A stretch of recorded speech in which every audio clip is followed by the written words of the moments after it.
Siyempre what's up sa inyo diyan mga kalay. So for today's video is gagawin natin 'tong cake na 'to, pero hindi siya cake, pero ito display lang. So ang gamit pala natin dito is white fondant lang siya kasi nga i-airbrush natin 'to mamaya, pero hindi natin siya i-airbrush. So ito na, ang gamit natin dito is paneling method. So ito yung hindi siya paneling pero paneling siya.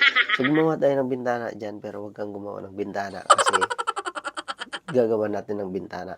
So ayan na yun mga kalay, may bintana siya. Pero sobrang straight, pero medyo tabingi na yung bintana natin. Tapos gumawa tayo ng ang tawag niyan, octopus. Pero huwag kang gagawa ng octopus kasi walang octopus.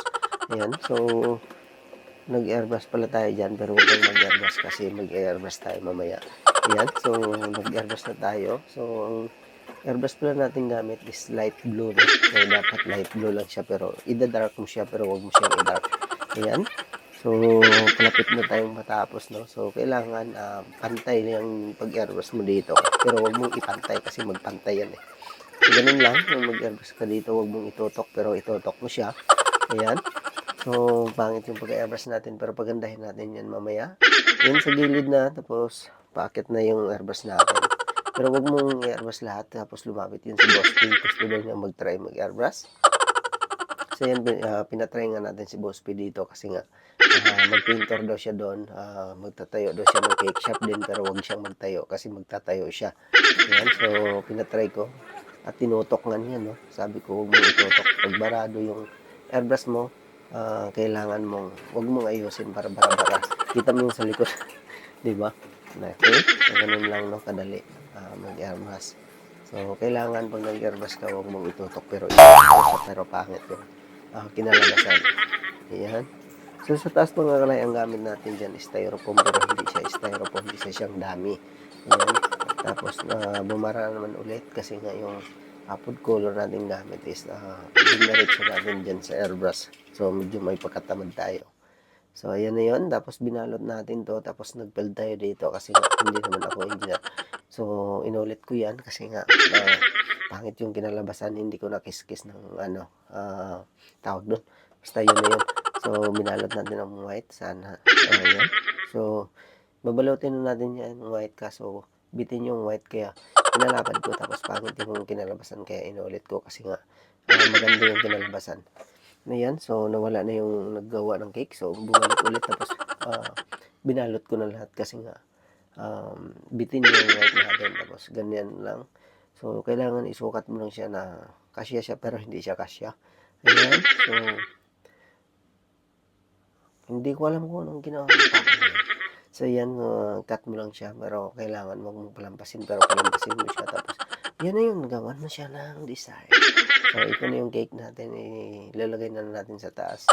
Pero huwag mo siyang ilagay sa taas, tapos lagyan mo siya ng mata, pero huwag mo siyang lagyan ng mata. Okay, so ito na yung kabuuan ng cake. So, medyo pangit na maganda. Kagaya ng gumawa, mga gwapo na pangit.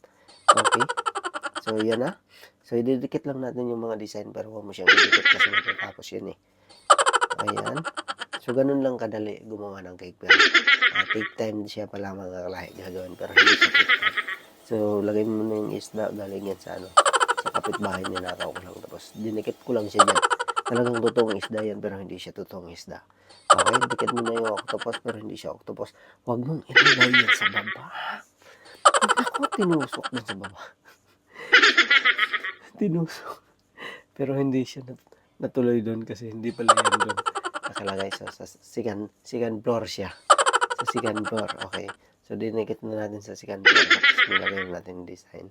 So, ganun lang kadali, di ba? So, huwag mo pahirapan yung sarili mo kasi konti lang yung boses ko kasi may tulog na baka mapatay ako sa kapitbahay ko. Okay? So, kailangan idikit mo siya pero nalaglag yan siya. Tapos, huwag mong ilaglag. Tapos, ibalik mo lang siya. Tapos, i-airbrush na natin. So, ganun lang kabilis gawin ang cake, no? So, medyo mahirap ang design pero medyo madali lang siya. Okay? Tapos, i-airbrush natin ng pink dyan pero hindi siya pink. Pink siya. Okay, dapat mag-airbrush ng pink. Light lang siya kasi nga light lang yung niya, design, di ba? So, ayan. So, yan, may pasok ka. Patry-try pa sa kamay, no? Okay. So, ganun lang, huwag mong itutok talaga mga kalaki. So, pangit yung kinalabasan, pero kailangan mo siyang itutok kasi pero pangit yung kinalabasan. So, ano ba talaga? Ano ba talaga? Okay? Tapos ganyan lang, i-press mo lang. So, tapos na yung cake. So, ganun lang kadali, di ba? So, i-press baba, tapos yan. Okay, para mabuhay yung patay. Okay? So, ganun lang. Tapos, dyan. Yan. So, kailangan dito, pag nag-airbrush ka talaga mga guys, huwag mo itutok kasi pangit yung pinalabas. Okay, so ito na yung cake, tapos na. So, ganun lang kabilis. Di ba? Oh. Ang ganda. Pero pangit siya. Kasi maganda siya. So, ganun na. Okay? Oh. Diba? Malupit. Anong pangalan nito sa taas? Crocodile? Hindi din crocodile. Basta yun na yun mga kare. So, ito na yung sa labas na natin, video na natin. Maganda. So, sa mga gustong mag-order dyan, nasa Gisdel Cakes. Located Alcarama Shop, number 1. Wasal Building. So, ayan na yun. Maraming salamat mga kare. God bless you all. Pa-share na lang sa ating videos. Hanggang sa muli. God bless.